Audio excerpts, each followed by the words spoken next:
अयोध्या में इस बार दीप उत्सव बेहद खास होगा। दीप उत्सव 2025 एक अलग छाप छोड़ेगा। रामनगरी 26 लाख दियों से जगमगाएगी। इस आयोजन के गवाह देशी के साथ विदेशी मेहमान भी बनेंगे। दिवाली और छठ के अवसर पर यात्रियों को संभावित भीड़ के मद्देनजर रेल प्रशासन ने गोरखपुर से होकर 38 स्पेशल ट्रेन चलाने की तैयारी की है। इसमें कुछ ट्रेनें पहले से चल रही हैं, जिनके फेरे बढ़ा दिए गए हैं। ये ट्रेनें दिल्ली, मुंबई, पंजाब, गुजरात और बिहार के लिए चलाई जाएगी। ज्यादातर स्पेशल ट्रेनों में अभी बर्थ खाली है। सीट रिजर्व कराकर सफर को आसान बना सकते हैं। कन्फर्म रेल टिकट में यात्रा की तारीख बदल सकेंगे। एक्स्ट्रा चार्ज भी नहीं लगेगा। दावा है कि जनवरी 2026 से नई व्यवस्था लागू होगी।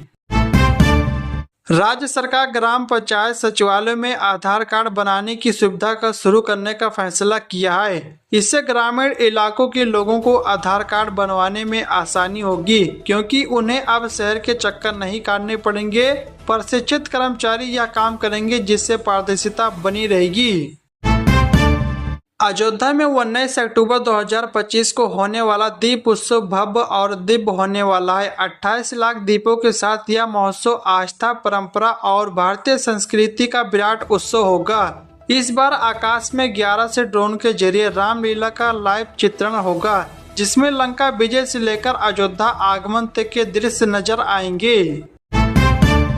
लखनऊ में समाज कल्याण विभाग ने छात्रवृत्ति और पेंशन योजनाओं के लिए आधार कार्ड अनिवार्य कर दिया है। वंचित छात्र 27 से 31 अक्टूबर तक छात्रवृत्ति के लिए फिर से आवेदन कर सकते हैं। वृद्धावस्था पेंशन के लिए ऑनलाइन आवेदन में आधार लिंक अनिवार्य है। पीएम सूर्य मुक्त बिजली योजना में स्मार्ट मीटर की अनिवार्यता खत्म कर दी गई है। नवीन और नवीकरणीय ऊर्जा मंत्रालय ने कर्मचारियों को सोलर पैनल लगाने के लिए प्रोत्साहित किया। इस योजना का मुख्य उद्देश्य गरीब और मध्यम वर्ग के परिवारों को मुफ्त बिजली उपलब्ध कराना है, जिसके लिए सरकार प्रतिबद्ध है। उत्तर प्रदेश के अमेठी जिले में धान की खरीद 1 नवंबर से शुरू होगी। किसानों को बेहतर दाम मिल सके, इसके लिए रजिस्ट्रेशन प्रक्रिया शुरू हो गई है। मथुरा में किसान क्रेडिट कार्ड पर लिए गए ऋण को न चुकाने वाले किसानों पर विभाग कार्रवाई की तैयारी कर रहा है। जिले के 2.55 लाख किसानों को बैंक ने 4,844 करोड़ रुपए का ऋण दिया है, जिसमें से 1.5 लाख ने ऋण नहीं लौटाया है। कृषि विभाग ने बैंकों से बकायेदारों की सूची मांगी है, जिसके बाद भूमि नीलामी की प्रक्रिया शुरू होगी।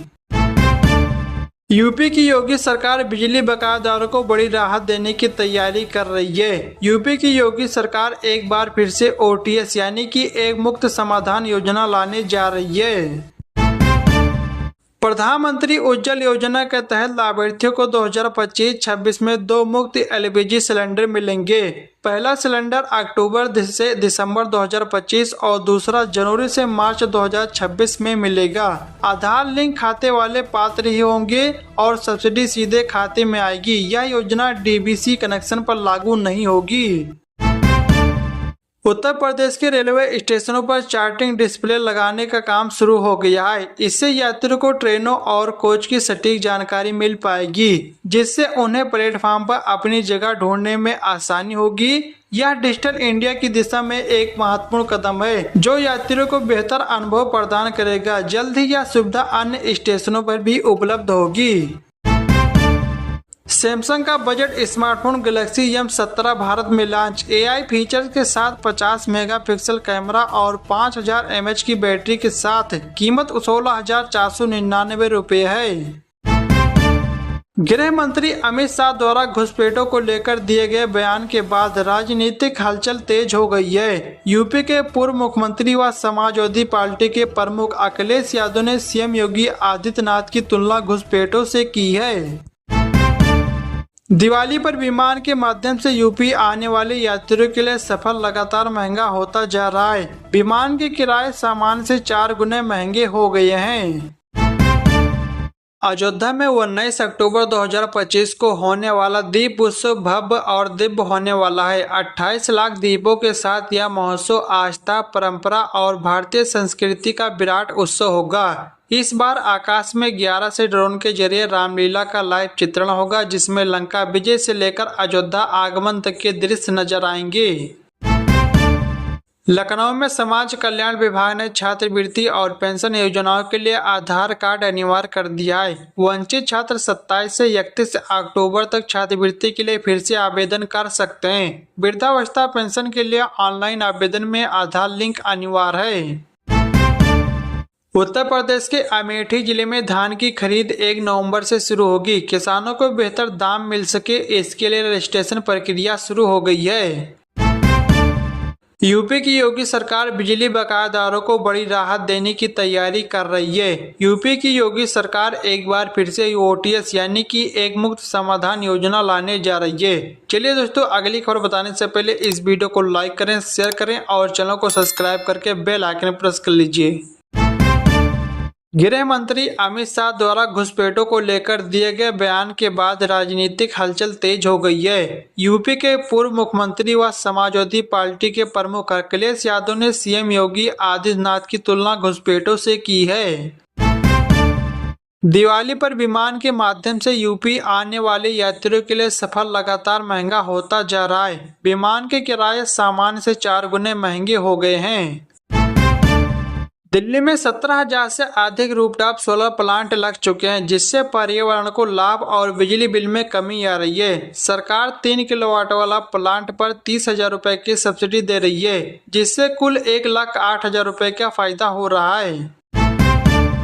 अयोध्या में राम मंदिर के शिखर पर प्रधानमंत्री नरेंद्र मोदी 161 फीट ऊंचा केसरिया धर्म ध्वजा फहराएंगे। राम मंदिर ट्रस्ट इस ऐतिहासिक क्षण की तैयारी में जुटा है। ध्वज स्तंभ की स्थापना का कार्य प्रगति पर है। समारोह की तिथि जल्द ही घोषित की जा सकती है। उत्तर प्रदेश के अयोध्या में भारत का पहला रामायण आधारित मोम संग्रहालय स्थापित होगा। इसमें भगवान राम के जीवन से संबंधित 50 मोम की मूर्तियां होंगी। इस संग्रहालय का लक्ष्य अयोध्या में पर्यटन को बढ़ावा देना, जिससे यह धार्मिक और सांस्कृतिक गतिविधियों का केंद्र बन सके।